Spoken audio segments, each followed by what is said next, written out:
yang dapat dalam Rasulullah. Sallu ala Muhammad. Assalamualaikum warahmatullahi wabarakatuh. Alhamdulillahi rabbil alamin. Wal 'aqibatu lil muttaqin wa la 'udwana illa 'alal zalimin. Asyhadu an la ilaha illallah wahdahu la syarika lah wa asyhadu anna sayyidana Muhammadan 'abduhu wa rasuluh. Allahumma shalli wa sallim ala sayyidina Muhammadin wa ala alihi wa ashabihi ajma'in. Subhanaka la ilma lana illa ma 'allamtana innaka antal alimul hakim. Rabbi shrah li sadri wa yassir li amri wahlul 'uqdatam min lisani yafqahu qawli, amma ba'd. Hadirin hadirat jamaah Masjid Jami' Al-Makmur yang dirahmati Allah, bil khusus Ketua Yayasan Masjid Al-Makmur Ustaz Ahmad Firdaus SHI, kemudian Ketua Masjid Al-Makmur Ustaz Bahrudin SH,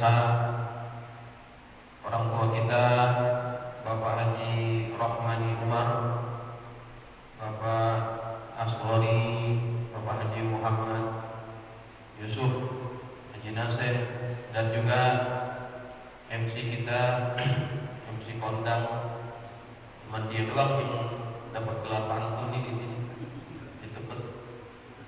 Dan Sarwani Al-Pantuni MPD, dan seluruh jamaah muslimin muslimat Bapak Ibu sekalian yang dirahmati Allah. Alhamdulillah, kita panjatkan syukur kehadirat Allah Ta'ala hingga pada hari yang ke-22 daripada bulan Ramadan ini kita masih diberikan nikmat sehat walafiat. Sehingga dengan nikmat sehat afiat itu kita bisa melaksanakan ibadah yang diwajibkan Allah kepada kita, yaitu puasa bulan Ramadan, dan seluruh aktivitas ibadah yang dianjurkan untuk kita lakukan di bulan ini. Kita panjatkan syukur atas nikmat Allah yang Allah karuniakan kepada kita, dengan harapan mudah-mudahan amalan ibadah kita yang telah kita lakukan diterima oleh Allah Subhanahu wa ta'ala. Hadirin jamaah sekalian, setiap orang itu bisa memulai, tapi tidak semua orang bisa menyelesaikan. Kita mungkin bisa sama-sama berada di garis start, tapi tidak semua bisa sampai ke garis finish. Karena dalam perjalanannya banyak halangan dan rintangan yang kadang-kadang bikin orang jadi malas, termasuk dalam perjalanan ibadah Ramadan kita. Dalam satu bulan ini kita disuruh untuk membiasakan diri dengan ibadah. Di awal-awal kita semangat, Pak. Saya yakin jamaah yang sholat tarawih di masjid ini penuh. Betul kan? Sampai kapan nggak cukup, saya kira begitu. Tapi kita bisa melihat semakin mendekati ke akhirnya, semakin mendekati ke garis finishnya, sudah banyak yang tumbang, yang tidak tahan menjaga keistiqomahan dari ibadahnya,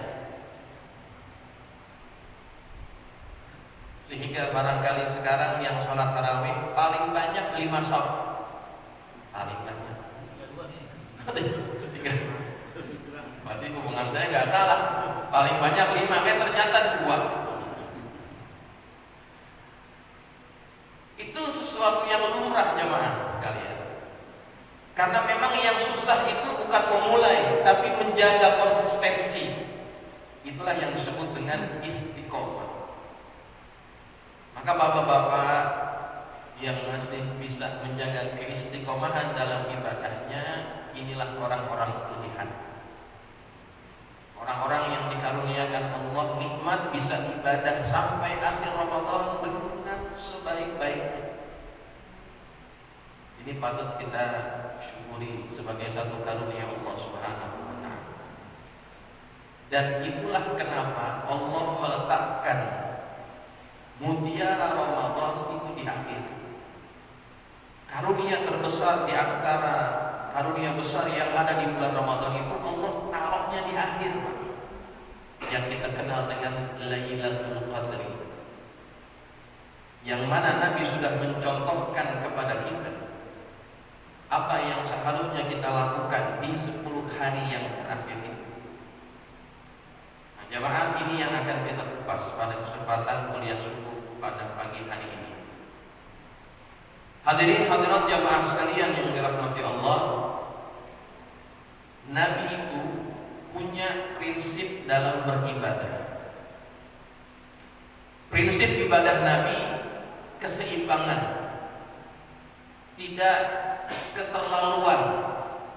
Artinya Nabi ibadahnya itu mu'tadil, tidak keterlaluan banyak tapi tidak juga sedikit, sederhana. Ada 3 orang sahabat Nabi yang mereka ingin tahu bagaimana ibadahnya Nabi Shallallahu Alaihi Wasallam. Datanglah 3 orang ini ke rumah istrinya Nabi. Mereka tanya, gimana ibadah Nabi? Kata istrinya, Nabi itu begini ibadahnya, begini, disebutin ibadahnya. Lalu 3 orang ini menganggap ibadah Nabi itu masih dianggap sedikit, bukan meremehkan, bukan, tapi mereka menganggap aina nahnu min Rasulillah, siapa kita dibanding Rasulullah? Rasulullah kalau amalnya sebegitu, tapi beliau sudah dijamin ampunannya dari Allah, dipelihara daripada dosa-dosa, sedangkan kita belum tentu. Maka saya kepengen lebih banyak dari Rasulullah. Kata mereka nih, yang satu bilang, fa'amma ana asumud dahra fala uftir, saya akan puasa setahun penuh tanpa saya berbuka.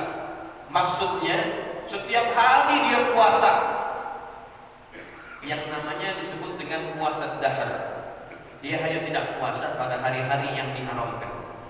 Dia ngomong begini nih, yang satu nih, fa'amma ana asumud dahra fala uftir, saya akan puasa setahun penuh tanpa saya tidak berpuasa. Yang satu, ana aqumul lail fala anam, saya akan bangun malam semalaman suntuk tanpa saya tidur. Yang satu yang ngomong, yang ketiga ini dia ngomong apa? Wa ana a'tazilun nisa, saya nggak akan kawin, saya nggak akan kawin, saya akan fokus dengan ibadah saja. Ini yang ketiga, rada-rada aneh nih yang ketiga. Kepengen kawin kan? Jomblo ya? Jomblo abadi. Nah, ketika kabar itu disampaikan kepada Nabi, ya Rasulullah, tadi ada 3 orang nanya gimana apa ibadah Anda, kemudian mereka berkata begini. Dipanggil nih 3 orang, mari. Saya diberitahu bahwa kalian akan melakukan ini, melakukan ini, melakukan ini. Kata Nabi, innama ana a'lamukum billah, saya ini adalah orang yang paling kenal dengan Allah, wa atqakum bihi, dan saya adalah orang yang paling takut kepada Allah, wa akhsyakum alaih, saya orang yang paling takut dan paling bertakwa kepada Allah. Fa ana asum wa uftir, tapi saya ada waktunya saya puasa, ada waktunya saya tidak puasa. Wa aqumu wa anam, saya itu kalau bangun malam ada tidurnya juga. Wa ana dan saya menikahi wanita. Nabi membantah sikap yang dikatakan oleh 3 orang yang tadi. Semuanya disalahin. Nih, saya tuh begitu. Ibadah puasa ada waktunya nggak puasa. Malam ibadah ada tidurnya juga. Dan saya menikahi wanita. Faman raghiba an sunnati falaysa minni, kata Nabi. Barang siapa yang tidak menyukai sunnahku, artinya jalan hidupnya Nabi, falaysa minni, maka dia bukan golongan daripada aku. Nah, jamaah, cara beribadah seperti ini itu dianggap Nabi sebagai sunnah, cara hidup.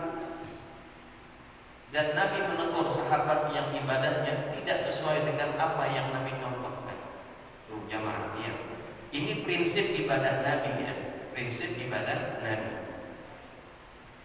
Pernah juga Nabi SAW menegur salah seorang sahabatnya yang bernama Abdullah bin Amr bin Al-As, salah seorang sahabat yang sangat rajin ibadah. Malamnya dia tahajud, siangnya dia puasa, sehingga istrinya itu nggak urusan, Pak. Istrinya nggak urusan. Ini istri bukan orang sembarangan, perempuan yang terpandang di kaumnya. Ketika jadi bininya Abdullah bin Amr bin Al-As, rada kurang dicolek-colek. Jadi penampilannya nggak diatur, nggak diurus. Waktu itu Salman Al-Farisi datang ke rumahnya Abdullah bin Amr bin Al-As, melihat istrinya Abdullah bin Amr bin Al-As. Dia kaget, kenapa kamu kan penampilan kamu seperti ini? Kata istrinya, tuh saudara kamu tuh terlalu sibuk dengan akhiratnya sampai nggak peduli sama saya. Jadi kolek-kolek. Tapi bini masih ada sabaran dikit. Kalau orang rasa malah sih, kalau punya laki begitu, ya baik kira-kira. Punya bini nggak diopenin, kan bini kan punya hak juga untuk diberikan perhatian dan kasih sayang. Kemudian ngomong nih Salman sama Abdullah bin Amr bin Al-As, kamu kenapa seperti ini ibadahnya? Istri kamu punya hak atasmu, nggak boleh sembarangan. Berikan hak setiap yang punya hak. Kemudian Abdullah bin Amr bin Al-As dia merasa agak kurang menerima nasihat itu. Lalu kemudian Nabi pun memanggil Abdullah bin Amr bin Al-As, ditanya, alam ukhbar annaka taqumul lail wa tasumu an-nahar. Betulkah kabar yang aku terima bahwa kamu itu kalau malam qiyamul lail tanpa tidur dan siangnya kamu itu puasa? Pak, orang kalau kebanyakan puasa itu syahwatnya rada kurang. Ya, orang kalau rajin puasa itu syahwatnya rada kurang. Apalagi puasanya setiap hari, habis dah. Makanya Nabi mengatakan kepada para jomblo yang belum mampu menikah, kalau nggak bisa atau belum mampu menikah, apa kata Nabi? Puasa untuk mengontrol syahwatnya. Termasuk Imam Nawawi. Imam Nawawi itu adalah ulama yang lebih memilih jadi jomblo, bukan karena dia itu tidak suka sunnah Nabi, tapi dia lebih cinta kepada ilmu. Dia takut kalau dia nikah, kecintaannya kepada ilmu menyebabkan istrinya kurang dapat perhatian. Itu yang dia gak mau. Akhirnya dia memilih menjomblo sampai meninggal. Maka bagaimana untuk meredam syahwatnya? Imam Nawawi puasa setiap hari. Ini spesialis, atau hanya spesial untuk Imam Nawawi, karena beliau selalu cinta terhadap ilmu. Sehingga umurnya cuma 45 tahun, Pak. Enggak lama. Tetapi karyanya Masya Allah begitu banyak. dalam semua bidang ilmu agama itu dia punya karya. Sehingga ada ulama yang coba menghitung karyanya Imam Nawawi dengan umurnya yang pendek, dibagi-bagi. Sehingga ada yang mengatakan kalau dibagi-bagi karyanya Imam Nawawi dengan umurnya yang pendek, itu seolah-olah 1 hari sejak dia lahir dia nulis 8 halaman. Saking produktifnya itu harta dia punya umur. Nah ini spesial untuk Imam Nawawi. Ya maaf sekalian, kembali kepada kisah Abdullah bin Amr bin Al-As. Nabi katakan, betulkah saya dengar kabar seperti itu? Kata Abdullah bin Amr bin Al-As, bala ya Rasulullah, betul. Lalu kata Nabi, fala taf'al, jangan kamu lakukan itu. Fala taf'al, sum wa aftir puasalah, tapi ada waktunya kamu tidak berpuasa. Qum wa nam, bangunlah malam, tapi ada waktunya kamu tidur juga. Inna li jasadika 'alaika haqqan, karena sesungguhnya badanmu itu punya hak atasmu. Wa li 'ainaika 'alaika haqqan, matamu itu punya hak atasmu. Wa li zawjika 'alaika haqqan, dan istrimu punya hak atasmu. Wa'ti kulli haqqin haqqan, berikanlah setiap yang punya hak akan haknya. Nabi ngomelin 4 sahabat yang seperti itu. Kan bagus kan orang kalau ibadahnya banyak, bagus ya. Tapi kalau dia ibadah kayak begitu sampai nggak tidur, itu Nabi nggak suka. Kenapa? Karena dia punya hak yang harus dijaga. Mata perlu direhatkan, badan perlu direhatkan. Yang kesemua itu adalah titipan daripada Allah untuk kita jaga. Itu prinsip ibadahnya Rasulullah. Jamaah. Tetapi ketika masuk 10 hari yang terakhir dari bulan Ramadan, Nabi mengubah prinsip ibadahnya. Nabi mengubah 180 derajat, Pak. Kata Aisyah,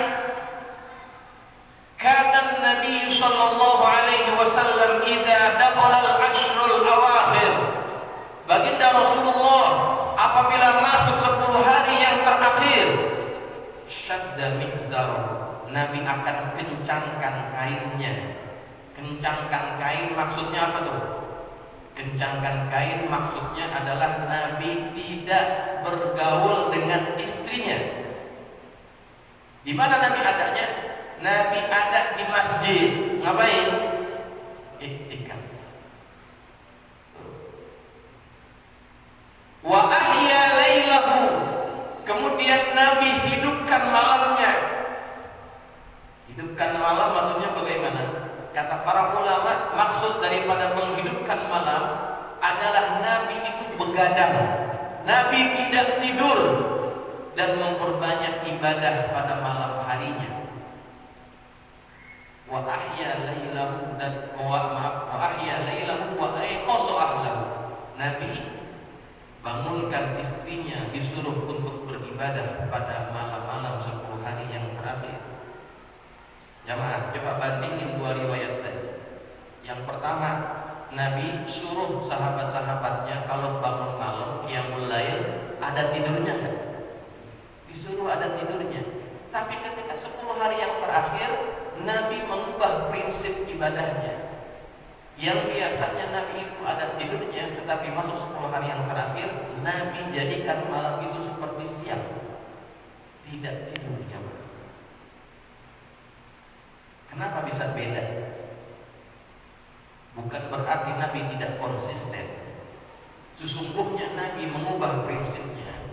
Berarti ada sesuatu yang amat luar biasa di 10 hari yang terakhir ini, sehingga Nabi betul-betul berusaha mendapatkannya. Apa yang Nabi cari? Yang Nabi cari adalah Lailatul Qadar. Dan tidak ada orang yang paling tahu tentang Lailatul Qadar melainkan baginda Rasulullah sallallahu alaihi wasallam. Sehingga Nabi itu tahu bagaimana mengagungkannya. Malamnya dia enggak tidur, Pak.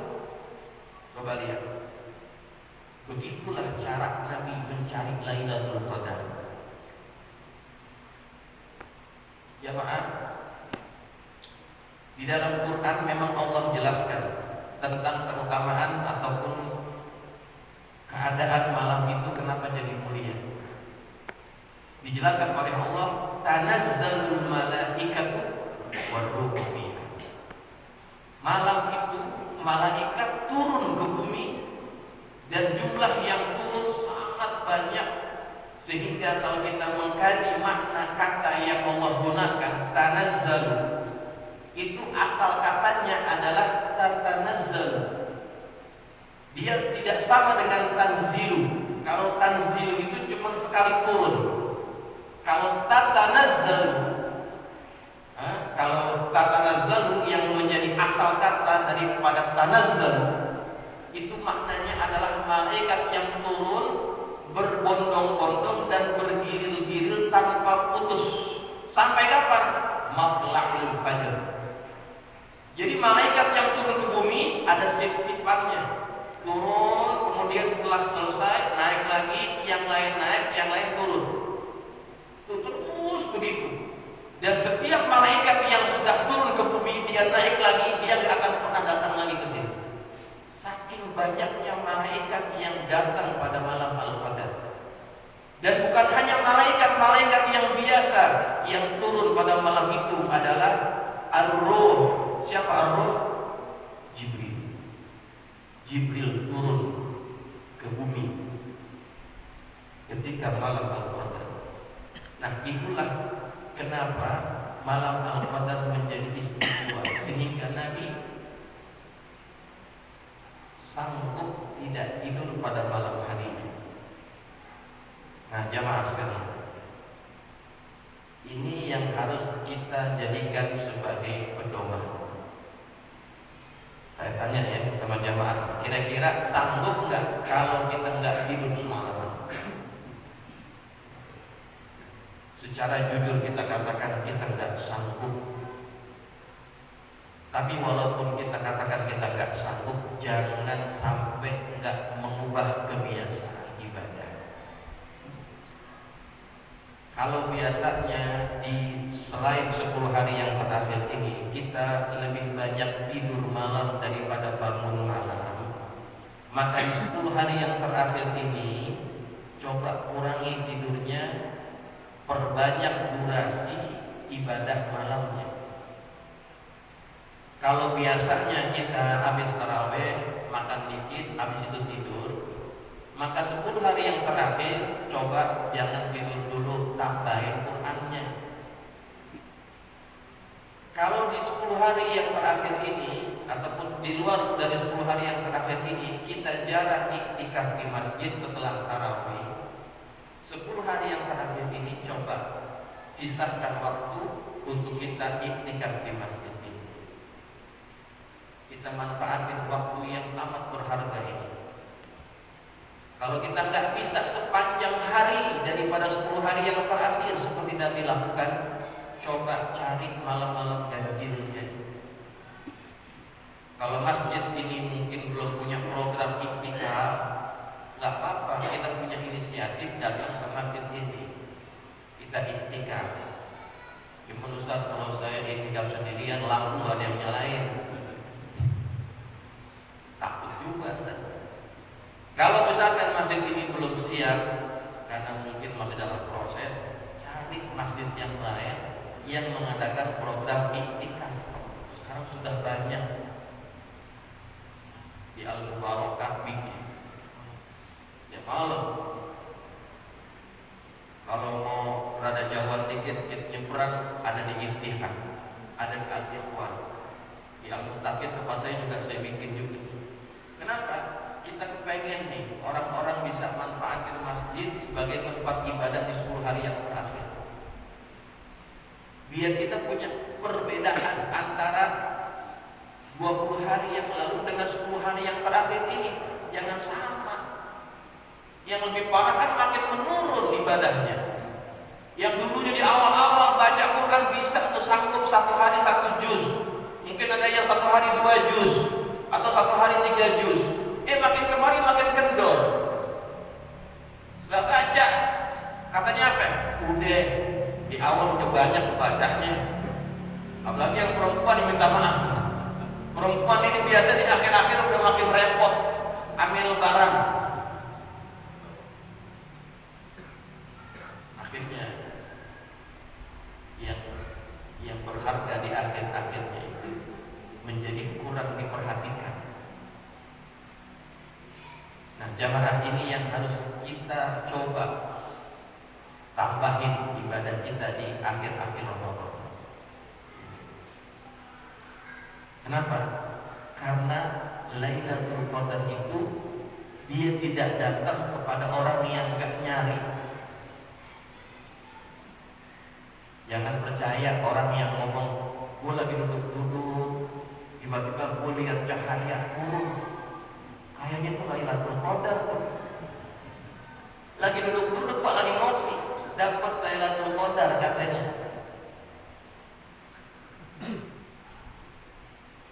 Nabi itu mencari Lailatul Qadar dengan memperbanyak ibadah. Kata Nabi, taharrau Lailatul Qadri.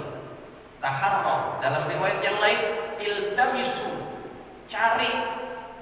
Artinya bukan nungguin, cari. Dia akan menemui orang yang betul-betul mencarinya, bukan yang sekedar menunggunya. Cari. Makanya jangan sampai ibadah kita ini makin kendor di akhir-akhir ini. Kalau kita tidak mampu seperti Nabi, tidak tidur semalaman, kita nggak mampu secara fisik, karena mungkin keimanan kita tidak sekuat Nabi, tidak sekuat para sahabat, kita nggak mampu kayak begitu. Jangan tinggalkan yang paling minimal. Apa saja? Ini saya kasih tahu. Jangan tinggalkan yang paling minimal di 10 hari yang terakhir. Pertama, jangan tinggal yang namanya sholat isya berjamaah. Kenapa? Karena ada hadis yang Nabi sabdakan, man shallal isya'a fi jama'atin faka'annama qama nisfal lail. Barang siapa yang sholat isya'nya berjamaah, maka dia seakan-akan melaksanakan qiyamul lail setengah malam. Itu bisa enggak setengah malam doang? Enggak bisa. Setengahnya aja kita enggak bisa. Maka kalau kita enggak bisa yang melakukan seperti setengah malam, nih, isya'nya jangan sampai tinggal berjamaah. Dapat ganjarannya. Apalagi jangan tinggalin yang namanya sholat subuh berjamaah. Karena Nabi mengatakan man shallas subha fi jama'atin faka'annama qama al-laila kullah. Orang yang melaksanakan sholat subuh berjamaah, maka seakan-akan dia melaksanakan qiyamul lail semalaman suntuk. Siapa di antara kita yang sanggup ibadah malam qiyamul lail semalaman suntuk? Enggak ada yang bisa nih kita nih, termasuk saya juga. Enggak mampu kita. Tapi kalau kita sholat subuh berjamaah, kita dapat ganjaran itu luar biasa. Makanya jangan sampai enggak. Apalagi yang perlu kita tambahkan jamaah? Yang perlu kita tambahkan, sholat tarawih lakukanlah secara berjamaah juga sampai selesai. Jangan 8 rakaat pulang. Emang kadang-kadang kita ini apa aja minta diskon Pak. Tarawih 20 rakaat udah cepet itu. Nyari yang 8 juga. Emang boleh-boleh aja sih. Cuman kalau kita emang ikut jamaah yang 20, ikutin sampai kelar. Al-Makmur bikin 20. Jangan 8 pulang. Habis pulang ngapain? Ngopi. Sayang. Kenapa saya katakan sayang? Karena ada satu hadis yang Nabi sabdakan. Ganjarannya luar biasa. Kata Nabi, man qama ma'al imami hatta yansarifa kutiba lahu qiyamul lailatin. Hadis ini hadisnya cukup kuat. Riwayat Imam Ahmad di antaranya. Barang siapa yang melaksanakan qiyam bersama imam salat tarawih, itu masuk bahagian qiyam qiyamul Ramadan atau qiyamul lail, masuk dia. Barang siapa yang melaksanakan qiyam bersama imam, artinya berjamaah, hatta yang shorifa, sampai imam itu selesai. Imam selesai baru dia selesai. Kalau yang 8 rakaat pulang, nggak masuk nih. Nggak masuk. Apa fadilatnya kalau kita ngikutin sembahyang tarawih sampai selesai? Kata Nabi, kutiba lahu qiyamul lailatin, maka dia akan dituliskan ganjaran pahala seperti orang yang melaksanakan qiyamul lail semalaman suntuk. Luar biasa kan? Nih, jangan ditinggal sholat tarawih berjamaah sampai kelar. Saya lihat sekarang ini jamaah, kalau kita mau ceramah tarawih, kan kita tuh lewatin kampung, lewatin gang. Ya Allah, saya lihat udah kayak bukan Ramadan, Pak. Kenapa? Banyak banget yang udah main di jalanan. Dibandingkan di awal-awal itu, kalau kita mau jalan ceramah rada sepi jalanan, orang masih pada banyak di masjid. Sekarang ini ya Allah, bocahnya banyak, bapak-bapaknya banyak, pada nggak tarawih. Emang sih tarawih itu sunnah, cuma saya kapan lagi kita bisa ibadah kayak begini, malam-malam kita bisa sholat, cuma ada pada bulan Ramadan. Dan di akhir-akhir jangan sampai kita tinggalin. Luar biasa. Itu yang ketiga, jemaah. Yang keempat, perbanyak baca Quran di 10 hari yang terakhir. Perbanyak baca Quran. Karena Ramadan ataupun Lailatul Qadar itu jadi mulia karena Allah turunkan Quran pada malam itu. Di ayat yang lain Allah mengatakan, inna anzalnahu fi lailatin mubarakah. Sesungguhnya kami turunkan Al-Quran pada malam yang diberkahi. Malam itu jadi berkah gara-gara apa? Gara-gara ada Al-Quran yang turun. Maka kalau kita kepengen hidup kita jadi berkah, Allah muliakan hidup kita, maka deketin Quran. Dengan cara apa? Memperbanyak bacaan Quran di 1/3 ataupun di separuh 10 hari yang terakhir di bulan Ramadan. Baca. Ganjarannya Pak luar biasa. Kata Nabi SAW, man qara'a harfan min kitabillah walahu bihi hasanah. Barang siapa yang membaca satu huruf daripada Al-Quran, maka baginya 1 hasanah. Wal hasanatu fi asyri amsalihha. Dan 1 hasanah itu akan diberikan ganjaran 10 kali lipat. La aqulu alif lam mim harfun.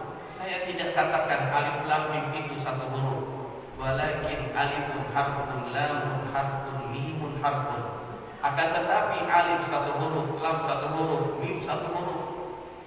Kalau kita baca alif lam mim di luar bulan Ramadan, kita sudah mendapatkan pahala 30 kebaikan.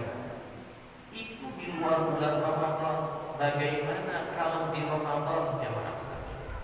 Begitu gampang kita dapat pahala dengan sebab baca Al-Quran. Kapan lagi itu kita dapat bonus seperti itu kalau bukan sekarang? Makanya jangan sampai kita nggak nambahin bacaan Quran di akhir-akhir Ramadan ini. Makanya rugi banget. Orang sampai seumur 60 tahun, 70 tahun, maaf, dia nggak bisa baca Quran. Rugi. Kenapa rugi? Dia nggak bisa merebut pahala yang begitu gampang dari bacaan Quran. Orang kalau diminta sedekah rada susah atau rada berat. Kenapa? Karena dia harus mengeluarkan sesuatu yang dia punya. Tapi kalau baca Quran modalnya nggak susah, asal mau keluar dan bisa dapat pahala yang banyak. Berapa banyak hasanah itu yang akan kita dapat, dan orang pada hari akhirat akan mencari hasanah sebanyak-banyak. Karena itu yang akan menjadi bekal dia yang paling bermanfaat pada waktu itu, jemaah. Baca Quran diperbanyak pada 10 hari yang terakhir.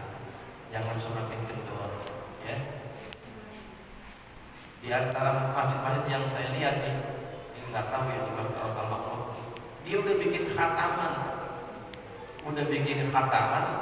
sebelum 10 hari yang terakhir. Udah khataman, dia gak ngaji lagi. Kata dia apa? Udah khatam kan? Udah khatam. Habis ngapain? Sekarang saya mau bikin kue. Sibuk bikin kue, sibuk bikin ketupat, sibuk bikin macam-macam. Bagus kan tuh? Bagus. Cuma jangan sampai nyari jarum kampak hilang. Lebaran itu gak ada apa-apanya. Kita sibuk nyari baju, nyari bahan, bikin kue dan sebagainya, rapi, cakepin diri sendiri. Orang punya cuma sehari doang. Cakepnya baju kita nih, kita pengen beda sama yang lain. Orang paling bilang cakep sehari doang, habis itu udah. Tahun depan kita pakai baju lagi, orang katain, baju tahun kemarin. Tuh, ujiannya sudah berubah. Ramadan itu yang harus kita utamakan.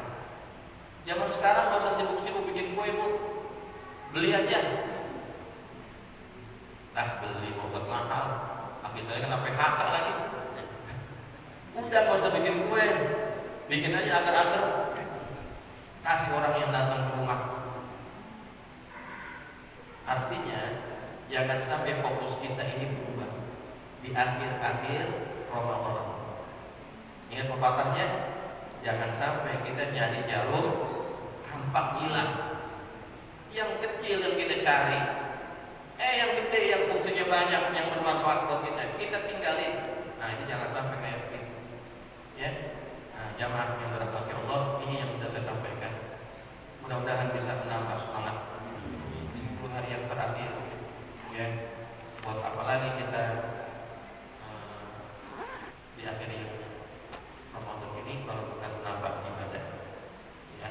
Dan kalau bisa jamaah, kalau sahabat kita ke masjid 10 hari yang terakhir itu bawa duit biar dikit, biar kata 5.000, 10.000, gak apa-apa dah, bawa, masukin. Kalau malam itu kebetulan Lailatul Qadar turun, artinya memang malam itu Lailatul Qadar, 5.000 yang kita masukin menjadi khairun min alfi syahri. Bayangkan 83 tahun kita seolah-olah dapat pahala sedekah. Maka jangan sampai kita nggak bawa duit kalau ke masjid, apalagi masjid kita lagi masih dalam proses pembangunan. Masukin, biar jadi bekal kita di akhir. Ya, nah, itu yang bisa saya sampaikan. Mudah-mudahan bermanfaat dan semoga Allah karuniakan kita kesehatan, keafiatan, taufik, sehingga kita bisa beribadah sampai ke penghujung Ramadan dan semua ibadat kita diterima Allah Subhanahu wa taala. Demikian yang bisa saya sampaikan. Kita tutup dengan bacaan Fatihah. Semoga Allah kabulkan semua hajat kita. Allah ampunkan dosa orang tua kita. Allah berikan keberkahan kepada orang yang sudah menginfakkan hartanya untuk bangunan masjid ini. Yang masih hidup, Allah berikan keluasan rezeki, keberkahan rezeki. Yang sudah meninggal, semoga Allah jadikan sebagai amal jariah buat mereka. Allah ampunkan dosa-dosa. Dan mudah-mudahan anak-anak kita dikaruniakan kesolehan dan Allah dapat jadikan kita menjadi orang tua yang dapat dimuliakan oleh anak-anak kita pada hari kiamat. Ala hadhihi niyyat wa ala kulli niyyatin salihah wa ila hadratin nabiyil Mustafa Muhammad sallallahu alaihi wasallam. Al-Fatihah. A'udzu billahi minasyaitonir rajim. Ar-Rahmanir-Rahim. Maliki yaumiddin. Iyyaka na'budu wa iyyaka nasta'in. Shiratal mustaqim. Shiratal ladzina an'amta 'alaihim ghairil maghdubi 'alaihim waladdallin. Amin. Bismillahirrahmanirrahim. Alhamdulillahirabbil alamin. Allahumma shalli 'ala sayyidina Muhammadin wa 'ala ali sayyidina Muhammad. Allahumma anfa'na bima 'allamtana wa 'allimna ma yanfa'una. Allahumma zidna wa la tanqusna wa akrimna wa la tuhinna wa'tina wa la tahrimna wa athirna wa la tu'thir 'alaina wa aghnina warda 'anna. Allahumma ij'al jam'ana hadha jam'an marhuma wa tafarraqana min ba'dihi tafarruqan ma'suma.